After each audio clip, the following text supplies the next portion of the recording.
Coach, we have a lot of different weight blocks here. We have different shapes, obviously different masses, different weights. What does all this mean? What can we do with all this? Yes, and as the better we play, the more the details. A couple of boards is a huge change, isn't it? Big Absolutely. difference. But then we not only look at being able to hit the puck, we look at being able to carry, being able to knock down the corners. What we've done, we made a little void right here in the middle on purpose. And what we want to do is draw a line right down the middle here. This side over, these are what we call the higher RG balls. These balls here are for dry lanes, real dry, a little dry, but starting to get a little oil. Now these over here are low RG. Look how much they have that bulgy look to the belly of the weight block, okay? That's a lower RG. These are all more oil. That's for heavy oil. Then as we come this way, oil. This has got enough oil. This is a light oil, okay? So if we draw the line here are our low RG balls, more for the oilier conditions, and these are our higher RG balls, lighter materials, okay? Now, if we take the difference in the weight of this object and this object here, wow, look at the shape of them and just feel the weight. This is a lot of difference in the weight. This is built right into the factory. You can't change this. You choose this with your ball driller, and you tell them, I want this ball for heavy oil. I want this ball to really roll. Right here it is. Look at that big object. That's a big, heavy object. And it's a dense material. It's a heavy, dense material. Now, this material here is a lighter material.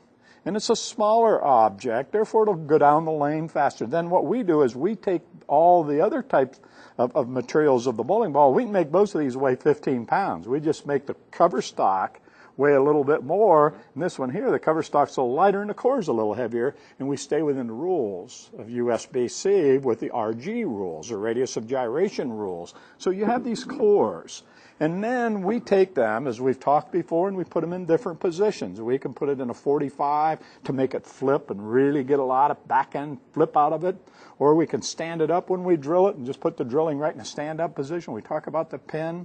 Boy, there's a lot going on, Coach. You're right. Absolutely. It can get a little complicated, but I'll tell you what. Once you uncomplicate it, and once you understand that it's between high and low RGs, and once you understand the cover stock materials, and then the cover stock finishes and the pin positions and the CGs, now you're getting your arsenal developed. You're getting an arsenal developed that will be able to play any lane in the world. And then as you go into different wrist actions and angles and the 5 adjustments, you're an elite player. You're ready to play Chris Barnes. You're ready to go out on that tour. You're ready to play at the regional level. You can play sport bowling. If we want to play sport bowling, we'll use a heavy low RG and roll it up the lane.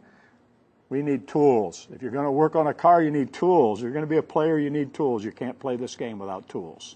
So, Coach, if I'm hearing you right, then as an elite player, I need to not only be concerned with the cover stock material, with where the pin is and where the CG is, but I need to understand what the RG value of that ball is. If I'm really going to build a complete arsenal for a tournament player, I need to know my RG values. Exactly. And you know, in every box that we make at Legends, we have all the RGs, we have all the information, and we have all that inside the boxes, so study that information. It's also on many websites, on our website at Legends. It's on different websites of all the ball manufacturers that you can visit. You can find out about the RG values and the core values of different bowling balls, and then the cover stock materials, whether it's particle or non-particle reactive, whether it's polished or matte finish, sanded, and then it's up to you to figure out what pin position or what CG, how you're going to swing it, and then what balance hole. And boy, I'll tell you, that's what makes it fun, working the puzzle. If it was just drill one in the middle, you got one bowling ball, that's all you ever had, that'd get boring real quick. Choosing the right ball, playing the right angle with the right combination, that's the real fun of this game.